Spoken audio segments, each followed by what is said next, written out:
Well, Geoff, thanks for joining today. I want to introduce my guest, Geoff Crowther, who is the Vice President of Sales and Marketing at SK Life Science. And we are thrilled to have you here to talk about what's going on with SK, with XCOPRI, and how you guys are really looking at the world in a different way. Before I go into any detail, I'd like to just hear a little bit about yourself. So how did you get to SK? What's your background? Well, Geoff, first of all, thanks for having me here this morning. Thrilled to be here, thrilled to have the opportunity to represent SK. In terms of my background, as you said, now I'm the Vice President of Sales and Marketing here at SK, and I've been with the company about 4 years. I'm one of those healthcare, one of those pharma guys who's been at it, and I hate to admit it, but the gray is really starting to come through.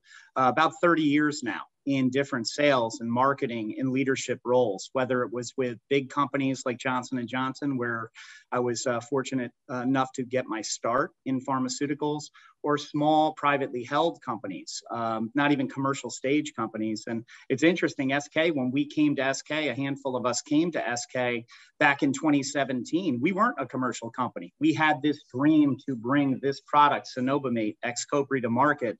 And here we are in April of 2021, and that dream has been fulfilled, but we're just getting started. We are absolutely just getting started. The other thing about my background that I would throw out there that might be a little bit unique is that I've been touched by epilepsy. I've got a mother-in-law who has refractory epilepsy. When I came into her life about 25 years ago, I saw how it was impacting her life. And so I've got a personal connection there. And I actually worked in epilepsy at Johnson & Johnson on Topamax back about 20 years ago or so. Can you just tell me what brought you to SK in the first place? Well, I mean, again, it's interesting because when you have an affinity for a space within the pharmaceutical market, you always follow it. And for probably about 15 years or so, I actually jumped outside of epilepsy. But the more I read about cenobamate, this compound, this story about a Korean company wanting to go ahead and come to the United States and advance their drug development work into actual commercialization. And that's what we've been able to do. It was just an incredible, kind of a once in a lifetime opportunity.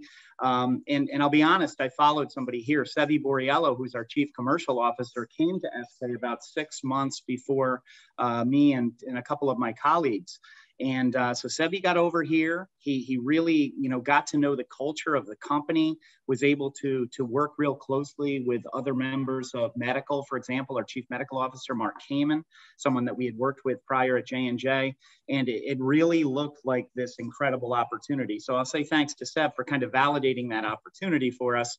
And but we as a team, we kind of locked arms, we leaned in and we said, we believe we can make a difference in the lives of patients and caregivers and healthcare professionals.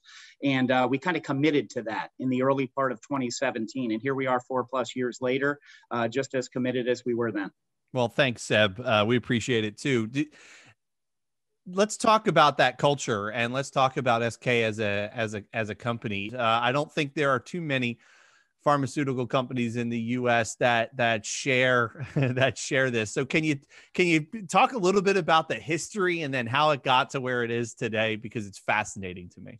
No, absolutely. Absolutely. First off, SK Group, SK Incorporated, SK Holdings is a massive conglomerate in South Korea. The number 3 conglomerate behind companies that you're familiar with, like Samsung and Hyundai and Kia. Hyundai and Kia are the same company, but then there's SK. And I mean, it's such a large company in South Korea. You get off the plane in Seoul, you turn on your cell phone, it doesn't say Verizon LTE in the upper left-hand corner. It says SK Tel, like SK Telecom. So very, very diversified company, massive, 120 billion in revenue on an annual basis. But areas, in addition to healthcare, which is a growth engine for SK Group, with what we're doing with SK Biopharmaceuticals and SK Life Science here in the United States. It's oil and gas, it's telecommunications, it's semiconductors. So the dream was to bring the power of SK, the backing of SK to the United States, and really make this our platform, our jumping off point from a healthcare perspective to go ahead and have a footprint for SK from a pharmaceutical perspective all over the world.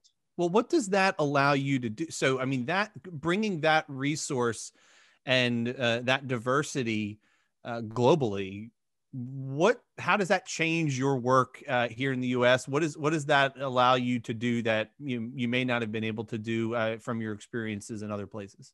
Well, I think first and foremost, we have the backing of a really, really big company, a backing of a company that's really, really committed, and a company that has a history in all of these areas to not just dip their toe in the water. When SK goes into a marketplace, if you go ahead and take a look at their history in all of these different industries, the ultimate goal is to become a leader, to really make a difference in as many people's lives as possible. And that's what the plan is for SK Biopharmaceuticals and SK Life Science here in the United States. The vision is to become a leader not only in epilepsy, but within central nervous system, within CNS. And ultimately, that is the vision, and that's the path that we're all very, very focused on achieving over the next decade or so. One of the things that I think from a cultural standpoint that has stood out in the past couple of years that we've been working together is a very, I would say, fresh approach to especially on the marketing side. So I'd love to kind of touch on a few of these. You've had some really innovative campaigns, as well as I think we could talk a little bit about the Uber ride sharing program that we've had. Do you want to just touch on kind of what you're trying to accomplish from that and the reaction you got? Yeah, I think probably a good place to start, Geoff. We've had some of these discussions in the past, right? About everybody saying they're different. Oh, we're going to be different. We're going to be different. Well, it's easy to say, but it's pretty darn hard to actually execute, right? So what we've tried to do is we've tried to be a little bit different here. Be bold in our approach to everything that we do. And it's interesting, if you want to be bold and you want to be different, I think the starting point that we've learned, the most important thing to do, if you really want that to be part of your DNA and how you show up, first thing you need to do is you need to listen. You need to go out and you need to ask a bunch of questions, and you need to listen really, really well. Because when you do that, it really opens up the reality of the market that you're going into. What are the needs of all the stakeholders? If we're partnered together, Epilepsy Foundation and SK, we really need to understand what are your needs, and we need to listen. And again, thankfully, your needs are kind of attached at the hips with patients and caregivers and everything. And that's a stakeholder group that we're ultimately really, really interested in. You throw in there other advocacy groups, you throw in congresses, medical associations, and societies. We're all in this together. So I think what we've done is we've listened first. We're going to continue to listen. And I think ultimately when you listen and then you bring new ideas forward, ultimately you will find that doing something a little bit different here. These are fresh and new ideas. And we've definitely done a couple of those things that we're really proud of.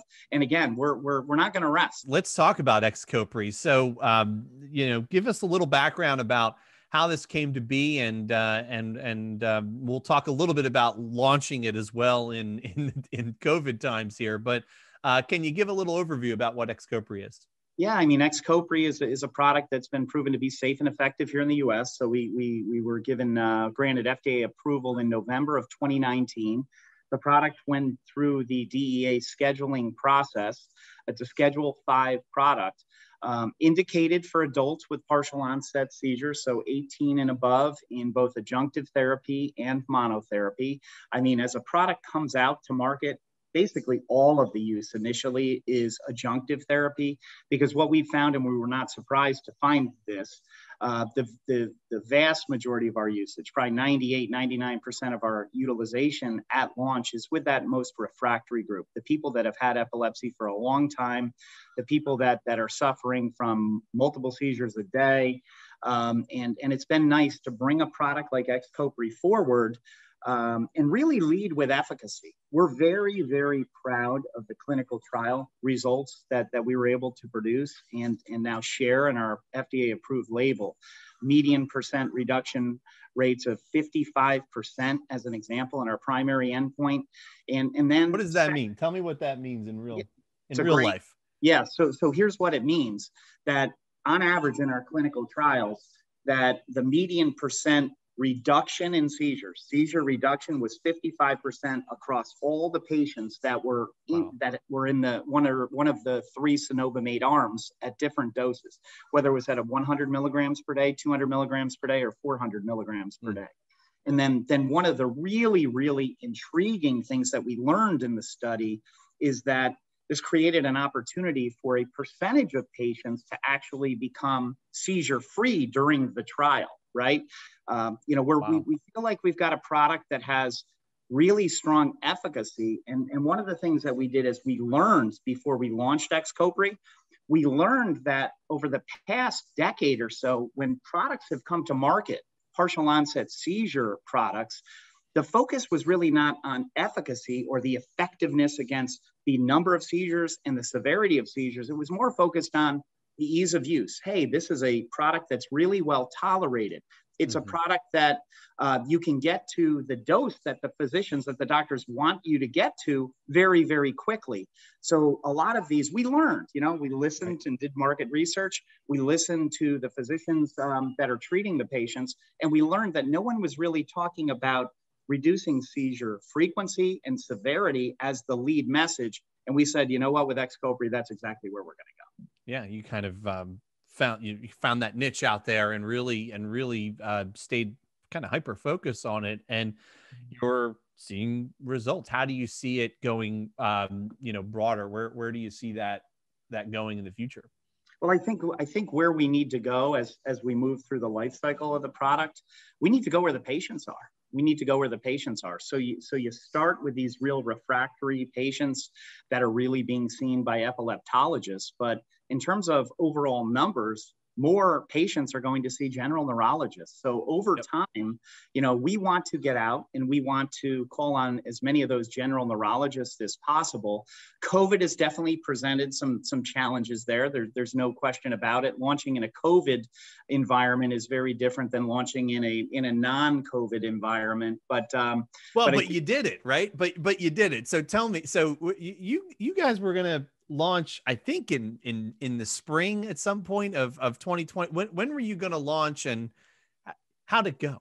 Yeah, no, it's a great question. It's a great question. And again, what we needed to do is the plan was always to launch in May, and we did launch in May. We launched in May. I mean, so we're about 11 months into the launch, but we launched a little bit differently. We went to and talked internally, but then we realized, you know what, if we just concentrate on internal and focus internally, we're not doing a service to the epilepsy community. So prior to launch, we went out and we actually listened to some of our advisors.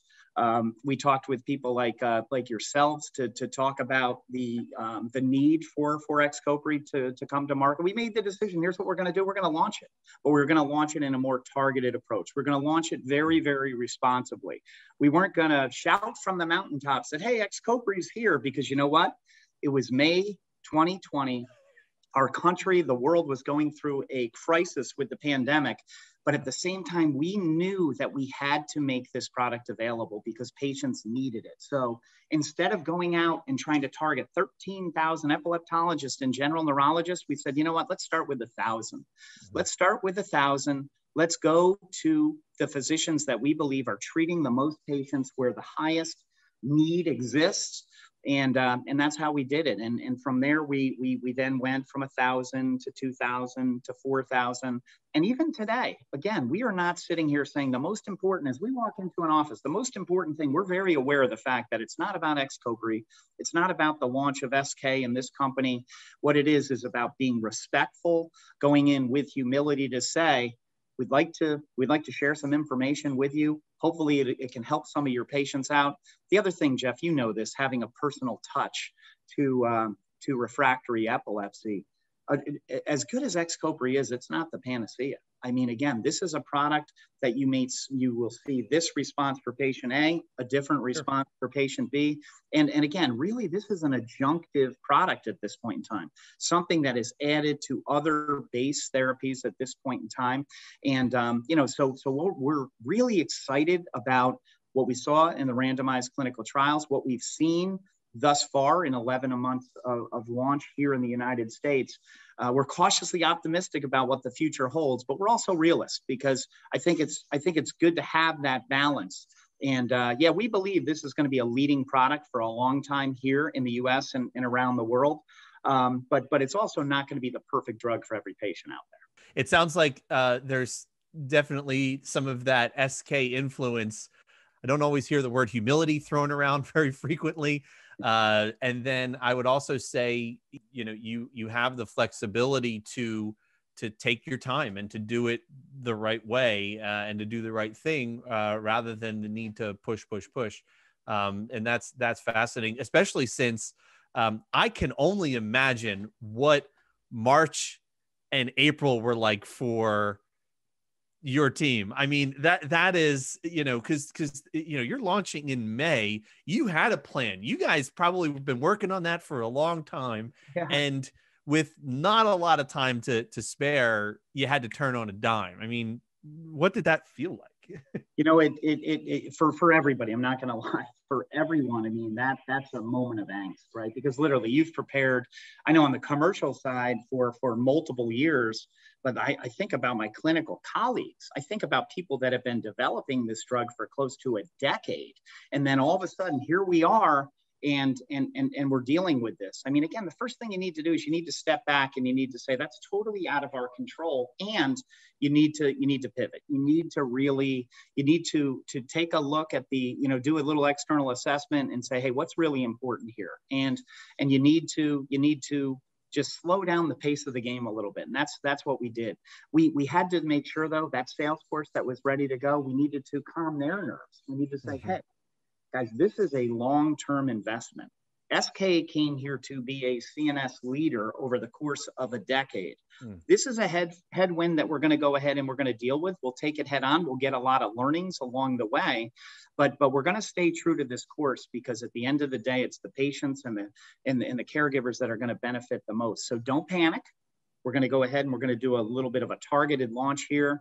Our day will come, and it's coming. We're not there yet. A lot more people have shots in their arms to this at this point in time. But if we think that the pharmaceutical world is back to normal, it's not. It will never be the way that it was pre-COVID, but there's somewhat of a return to normalcy. Fingers crossed, and we're doing everything we can. That's great.